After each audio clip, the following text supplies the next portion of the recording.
Por que teve que ser assim? Esse é o tema da nossa reflexão de hoje. Por que teve que ser assim? Davi estava no melhor momento da sua vida. Ele tinha vencido o gigante Golias.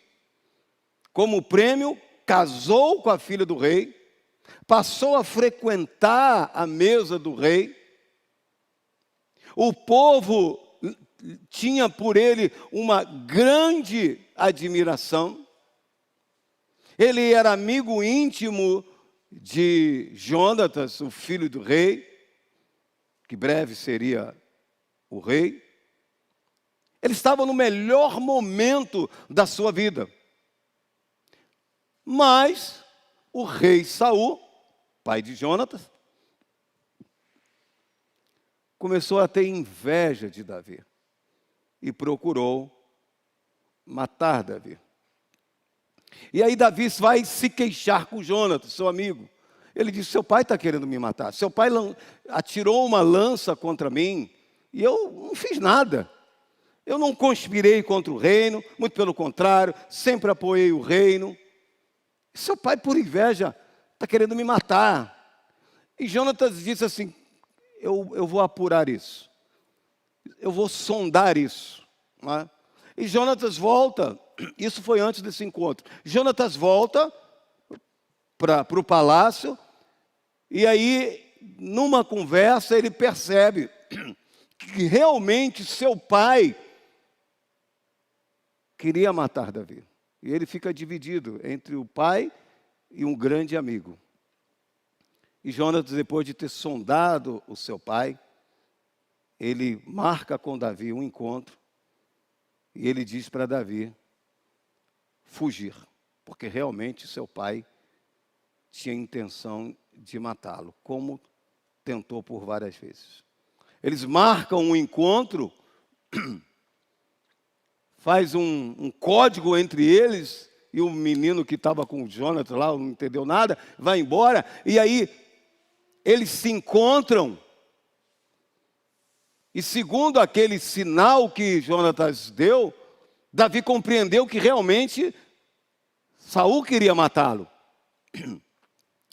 E eles se encontram, se abraçam, diz o texto que eles se abraçaram, eles se beijam e choram copiosamente. Davi, porém, chorou muito mais, porque envolvia muito mais coisa do que para Jonatas. Porque Jonatas ia continuar a sua vida. Mas para Davi, muita coisa ali estava envolvida. Perdas. Davi perdeu a amizade do seu melhor amigo, porque não podia mais estar com ele. Ele perde a família, porque ele foge e deixa a família, a esposa, que era filha do rei. Ele deixa a sua família, pai e mãe, ele deixa o seu local onde ele nasceu, ele deixa os seus negócios, ele sai sem nada, ele sai apenas com a roupa do corpo, ele deixou o seu lugar, ele sai para salvar a sua vida. Sem nada, deixou para trás muitas coisas importantes para ele, muitas perdas. Davi sai dali com um questionamento. Por que teve que ser assim? Por que teve que ser assim? E não é diferente conosco. Muitas vezes passamos por situações que fazemos essa mesma pergunta, esse mesmo questionamento. Por quê? Teve que ser assim? Por que teve que ser assim? Lamentamos, porque de certa forma esperávamos que fosse diferente. E a gente lamenta. Davi não esperava tudo aquilo que ele estava passando. Estava aqui, o rei, ele sempre ia sentar lá com o rei, ia viver a vida dele, tranquilo. Ele não esperava. Muitas vezes nós não esperávamos que fosse assim. Esperávamos que fosse diferente. Davi sai daquele encontro frustrado, decepcionado, porque ele é punido injustamente. Ele era inculpável, mas ele está sendo punido. Ele está sendo perseguido. Ele está sendo jurado de morte. Ele recebe uma carga muito forte, muito negativa. Jonatas, meio que sem graça, diz: olha, foge, que realmente meu pai vai te matar. Sei que você não é culpado de nada, eu sou testemunha disso, mas eu também não posso fazer nada. Meu pai está obstinado. E eu não posso ir contra meu rei, o rei, meu pai, eu não posso. E ele sai desse encontro frustrado, uma carga muito pesada. E ele sai dizendo: o que será da minha vida agora? Como é que eu vou viver? O que será dos meus dias? O que me espera aí pela frente? Como vai ser daqui para frente? Ele sai desse encontro com todos esses questionamentos. E ele tinha uma coisa ele tinha absoluta certeza. Davi sabia que dias difíceis estavam por vir. E a história prova isso. Não foi fácil. Dias difíceis. Muito difícil. Muito. Davi, para sobreviver, ele foge para a terra dos filisteus, inimigo de Israel, de Saul. E ali, ele para sobreviver, ele que tinha matado tantos filisteus, o Golias que ele matou era um herói filisteu. E ali, ele para sobreviver, ele se finge de louco. Né? Ele fica babando e arranhando as portas. Né? E a pessoa: você é um louco, deixa para lá, para sobreviver. Dias difíceis. Depois ele casa, aí vem uma turma, leva, quando ele estava longe, leva a família, destrói. Dias difíceis. Dias difíceis. E havia essa pergunta: por que teve que ser assim? Por que teve que ser assim? Quantos que depois de uma situação estão dizendo: por que teve que ser assim? Por que teve que ser assim? É inevitável pensar assim, fazer essa pergunta. É inevitável. Isso não nascer na nossa mente, visitar o nosso coração. Por que teve que ser assim? E se não vigiarmos, o nosso coração vai azedar. Vai ficar amargurado. Se não vigiarmos, nós vamos ficar brigados com Deus, magoados com Deus. Isso é possível. Porque, como eu disse, é uma carga muito pesada, muito negativa, e se nós não vigiarmos nesse porquê que teve que ser assim, nós vamos azedar o nosso coração. Nós vamos ficar amargurados e brigados com Deus. E às vezes, por causa disso, nós sentimos medo. Davi sentiu medo, que vai ser de mim. Né? E por outro lado, na mesma maneira que nós temos esse sentimento de medo, a gente também tem um sentimento de coitado de mim, de pena. Eu tenho pena de mim. Imagine Davi se sentindo assim. Às vezes nós até sentimos pena de nós mesmos. Por que teve que ser assim? Deixa eu te dizer uma coisa. Nem sempre Deus vai te responder. Nem sempre Deus vai responder os seus questionamentos. Nem sempre. Guarde isso.